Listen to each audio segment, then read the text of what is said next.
2021's An Unexpected Reality is comprised of like shorter, more intense songs, almost like you were writing like, Stockholm death metal, Mhm. in a hardcore grind perspective. What inspired you to kind of have a slight departure from the vibes of your previous two albums? Um, I mean, I feel like for an EP for our band, an EP is something that we can do that's kind of like a side quest, like we can experiment a little bit more on an EP and try some things out before we say, we commit to it for like a new direction, for like a full length. And for that one, it was just kind of an exercise. And, usually up until that point, all of our songs, we didn't have like really fast songs that had blast beats in it and stuff. And it was kind of like a soft rule in the band, no blast beats. We kept everything pretty mid tempo. So we had the idea to, let's do this record that on one side of the record, it's short, fast songs, and the other side is a really long, slow song. So it was the whole idea was based off of just those principles. Um, and then we just had fun writing songs that were a little bit different for us. And also, the context of it, this was like during COVID where everything was shut down and we weren't playing shows. It was a very weird time. So it was a very, I don't know, it was a like kind of a fun thing for us to do. Yeah, that's the story of that. Yeah, that's sick. Like I was literally gonna say I'm obsessed with the contrast of like they're all like 1 to 2.5 minute songs and then you chuck like an 11-minute song in there. Is Yeah. there a reason like did you have inspiration behind it? Yeah, I mean, like I said, just that Just the split? contrast. Yeah, the contrast. It's almost like, I said before, it was almost like we were doing a split with ourselves. It was like this is one side of our band, the fast and short side, and this is the long side. Because we can cover both of those different types of genres or subgenres, all within our own band. And yeah, I think the initial idea was to have both sides to be the same length. So it was Yeah, like yeah. enough short songs to make, but it didn't work out that way. I think that the longer song is actually still longer than the short side. Um, but that was part of the formula was, No, kind that's of really cool. doubling down on that contrast. Yeah, yeah, no, I love that. That's really, really cool. Um, is there any one of your like particular idols? Like obviously you're a massive like old school death metal fan, relatable. You guys actually kind of got me into hardcore because it was a easy transition there. But Mhm. yeah, are there any like of your particular idols you've had the opportunity to play or meet since GATECREEPER? Yeah. Yeah. I mean, we've been very lucky. We've got to do a, tour with one of our first big, kind of like package tours where we were opening on the tours. We got to tour with Cannibal Corpse. It's just, legendary and, huge fans in the band. That was a tour with us and Power Trip, which was really cool too. Um, and we've got to tour with Obituary, which we're big fans of, big inspiration for us. And then on the hardcore side, like we toured with Hatebreed, um, love Hatebreed, and we've toured with Dying Fetus. We've got to play shows with countless of bands that we're inspired by and get to talk to them. The most recent one is Fred, the drummer of Dismember, Yeah, which is nice. one of my favorite bands, one of the, a huge inspiration for the band in general. We've made friends with Fred, who lives in the US now, and we'd see him around. And then when it came time to last year, when we were working on our new record, Fred came and helped us out a little bit. So um, that's the most recent and most important for me as far as like meeting our idols and stuff was working with Fred. That's awesome. That is so like they're like big, big names. They're awesome. Yeah, yeah. Um, so I know you're a Taco Bell guy. What's Gate Creeper's like favorite Australian fast food chain? Well, we've only been there once. We went there last year and we only played three songs. We were in Brisbane, but we Yeah. did Brisbane, Sydney, Melbourne, and we had to fly in between each show. So we were there. We played 3 shows. We got to do some of the touristy stuff, but we didn't really get to do a lot of what I would consider like day to day Australian things. Like we Yeah. made it a point to go and do the very. I'm sure that all every American band goes and holds the koalas and shit. Um, so we did that, but we didn't get to like experience. Hey, we're a band touring in Australia. Like we're gonna get fast food on the way to the next show. Yeah. So that's something we're gonna have to do this when we come back for sure. Don't hold your breath about the Taco Bell. Is Do you guys have Taco Bell? We do, we do. That's only kind of like a new thing, and I think it's very different to what you guys have there. I bet it's why it's because most other countries they want things to be it's more they want things to be healthier. Yeah, So, when you absolutely. try to make that fast food healthier, it's not as good. I need the It bad ruins stuff. it. It takes Yeah. away. I need the bad chemicals or whatever's in It's there. like, give it to me. Yeah. Okay, so yeah, this is GATECREEPER's second tour of Australia. This time it's more of a mixed bill lineup. You got Japan's Cruelty and our hometown legends, World of Joy. Love that. Do you think that the show is going to be a bit more intense because of the mixed bill?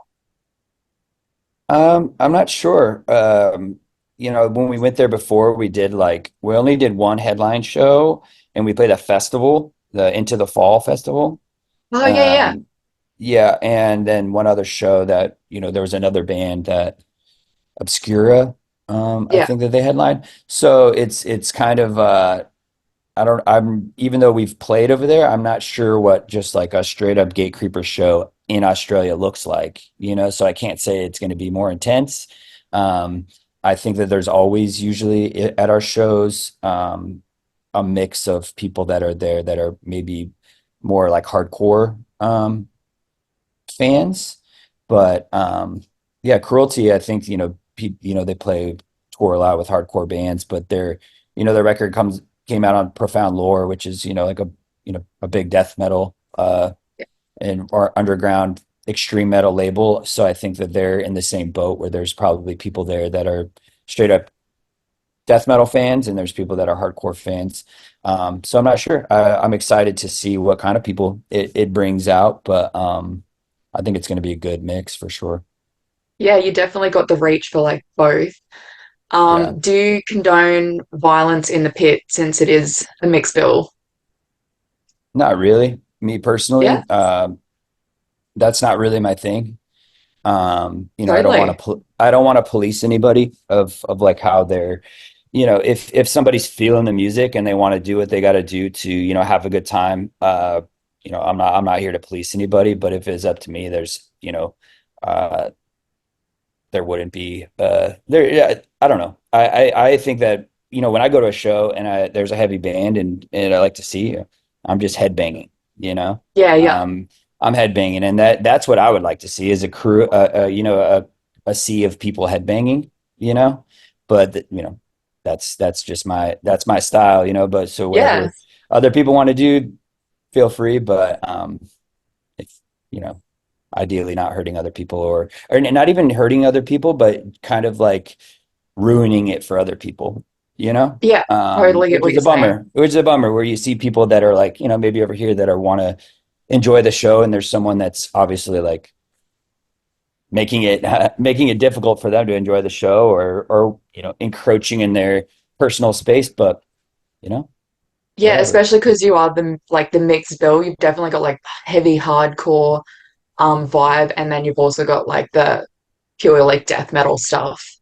Yeah. And those two crowds can sometimes seem to be at odds, you know? Yeah, which is totally. also which is also not ideal, but I don't know, like They're and starting to that and mix that's these days. yeah, I mean it's just my personal preference. If you ask someone else from my band, they might give you a completely different answer, but I've never been like a pit guy myself, so No, I feel that. Um, so Chase, you design all your show posters still, yes? not all of them, but I do some, yeah. Nice. Like, do you design any of Gatecreeper's merch as well? I put together, like I would be, I guess you could say like I do a lot of the artistic or creative direction for the band. So a lot of the time for merch, for example, a lot of the times I'm commissioning a different artist to, make an illustrator because I'm not an illustrator, I'm more of a designer. So if I need something drawn up, something cool, like I'll hire somebody else, and I've hired like hundreds of different people to do it at this point. And I get cool artists from all over the world to make a shirt design with our logo on it and whatever they want to do, or we kind of meet in the middle with ideas. And in the end, I'm the person that's putting it all together and doing some final layout stuff and getting it ready to go to print and deciding, what shirt designs we bring on what tour or whatever it is. So I'm definitely very involved, but I'm not the person that's like drawing it, you know. Yeah, And then the same for flyers. Flyers is something more that's in my wheelhouse that I can do all on my own. But oftentimes I will like, again, ask somebody else to give me an illustration to use in the design. Um, but yeah, so like the flyers for the upcoming tour are things that I had done. And then, our album art or something like that is also something that I would commission somebody to, paint a cover or whatever, and then we would put together the rest of the layout. But yeah, we're very hands-on with all the visual stuff in addition to the music. yeah, nice. Do you, like, when did you kind of figure out you're a bit of a wizard on the Canon Xerox machine? uh I remember when I was younger, uh, like 12 or 13, and learning how to make early 2000s and learning how to make websites, like with just very general HTML, and then using Photoshop or whatever kind of like knockoff version of Photoshops were available, and kind of making my own graphics. And, it's probably my band that I had when I was my punk band when I was in junior high, and just learning how to put stuff together, but I never really did anything with it. And then after we had already started GateCreeper early on, I knew what I wanted things to look like this certain aesthetic, mostly in reference to the type of music that we like, like old death metal demos and classic Dan Seagrave album covers or whatever it may be. So at first, I hired a lot of people like I do now, but I knew what I wanted it to look like, but I didn't know how to do it myself. So I would hire other people that, you know, I found online or whatever that had the a look that I was going after. And then after a while, I kind of learned through other people or kind of taught myself, or a mixture of both, of just how to do it myself. Like I had a friend that was like, "Oh yeah, go to you know the the store Staples that we have here. That's it's like office supply." He's like, "Go there and use their Xerox machines, and this is what you got to do." And kind of gave me a formula of to how to get started. And from there, I just kind of took off. And so now it's like, rather, if I know how I want something to look, I don't need to necessarily hire someone to do it. I can just do it myself. Yeah, So, nice. so that's how it When you, started. that's awesome though. Like, it's such a unique little skill set for you to have. Thank you. Do you find time to skate much while you're on tour? Not really. It's kind of scary because I don't want to hurt myself. I'm getting old. I'm not as young and spry as I once was. And also, I'm not a teenager that's on my parents' insurance anymore. If I hurt myself, I'm going to be like, it's going to be expensive, especially on tour. Like if I hurt myself, then, the tour might have to be over. So I Oh, haven't, dude, I haven't been, that'd I suck. haven't been skating as much. I've been playing tennis instead. And that's not a joke. I've been playing tennis. Keep, I love that so much. Keep your cardio up. Yeah. You and Eric both write the riffs for GateCreeper. How do you go about the process? Um, it all starts on our computer. We use GarageBand, like just very simple. Where which it we use the stuff that we use in GarageBand is pretty advanced now, but we didn't advance past GarageBand. people use Pro Tools or Logic or whatever it is, but we're still on GarageBand, that everybody has on their computer. Um, but it usually starts there. Me and Eric will record, on our own, work on our own ideas and send them back and forth until we kind of formulate a somewhat of a song. And then we just fine tune it a bunch, and then eventually it gets to everybody else, and we fine tune the full band song and uh, then record it.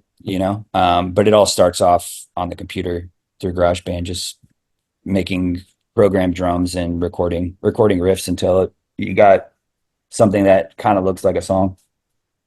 Yeah, sick. Do you start with the riffs and then you go to like the drums and vocal phrasing and then lyrics? Yeah, yeah. The vocals and lyrics are definitely done after all the music is done for the most part. But we've kind of changed over time, evolved of like our workflow for it. And now the vocals and vocal patterns are definitely more considered early on than they used to be. It used to be like the song's completely finished, and then it's like, oh, I guess I got to put some vocals over this. Now the vocals are kind of like in mind beforehand, because we've been trying to make the songs catchier, and that involves the vocal phrasing. So it's like, all right, this is going to be the chorus of the song, and writing songs in that format is a little bit more different. It's like a more standard verse chorus sort of format. But yeah. Yeah, they're definitely pretty catchy. Like the more recent stuff, I'm like, yeah, nice.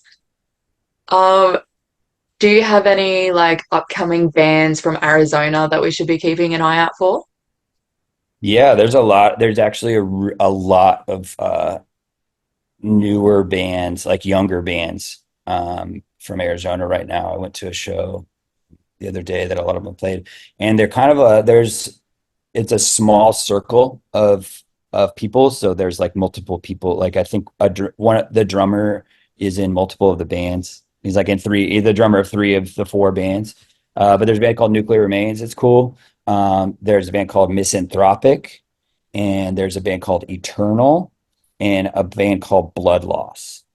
And Sick. they're all like young, new bands from Arizona, Phoenix area. Sweet. Definitely Yeah. have to check him out then. Yeah. Um, all right. You're stuck on a desert island and you can only take two albums. What are you taking? Ooh. Heavy Uh, question. yeah. A Black Sabbath album for sure. Either Master of Reality or Sabotage or Sabbath Bloody Sabbath. One of those albums, I'll say. Um, and I don't know. The other, I can't say off the top of my head, but I would pick another one that was definitely not like rock or metal of any sort. Maybe a little bit more easy listening, just to balance it out. Uh, I don't know. Definitely a Black Sabbath album. The next one I will say,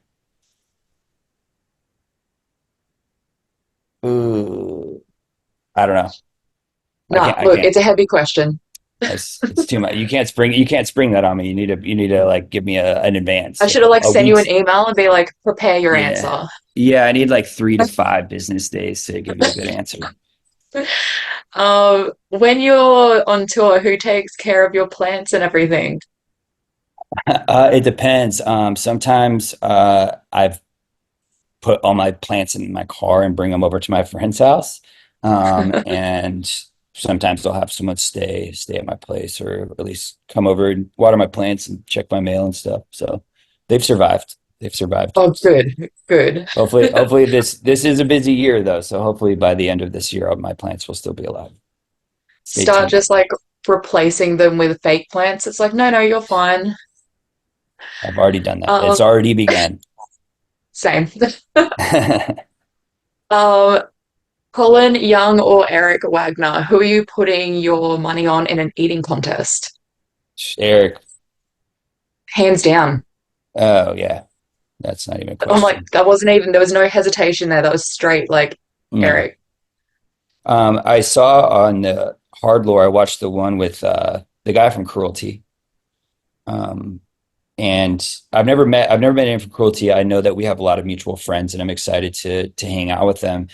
But from what I understand, they're big fans of fast food as well. So I can imagine there's going to be a matchup of Eric and whoever their food warrior is in the band, and there's going to be a Whoever they're head-to-head putting forward battle. for it. In Australia, there will be a battle. I know that. I want it live streamed. I want to see it. All right, all right. What do you call is it Macca's? Call McDonald's Macca's? Macca's. You Macca's. like, Yeah. yeah, you really got to like push that A in it. Macca's. Oi, nailed it. All 100%. right. Love that. All right. Is that like a regional specific thing, or is that all of Australia? It's very just all of Australia. It's like a whole country-all thing. It's like Macca's. Macca's. All right. I'll get it down. Oh man. Um, so your vocal style. So okay, so originally you were going to play guitar in GATECREEPER, and Yep. then last minute you ended up doing vocals. Do you reckon like the band would have gone in a different kind of direction if you stuck with guitar and got a different vocalist in? Yeah, probably. I mean, who knows what the vocals you know, what it would sound like, you know. It definitely changes the way, even though I still am technically playing guitar for the band, you know, like at least writing, it definitely changes where like, you know, your starting point if you're looking at it of like, hey, there needs to be vocals on this and like that I not only there needs to be vocals, but I have to do it, you know, like planning ahead. Um, so I would say that you know, it would probably this my songwriting would probably be different for sure if I was just playing guitar. Um, so yeah, it would probably sound different. I don't know what it would sound like, but I don't know. It'd probably sound different. It'd probably be better. I don't know. No, no, no. It's pretty good. Like I like your vocal style. I Thank remember you. I saw like an interview with you saying you take a lot of like influence from Obituary, like John Tardy and everything. Oh, what's happening? It's frozen. Yeah, yeah, yeah. Yeah. Those guys are awesome. We've I said earlier we got to tour with them. But yeah, his vocals are like legendary. You know, like you know exact. You know, nobody sounds like him. People try to sound like him. I try to sound like him.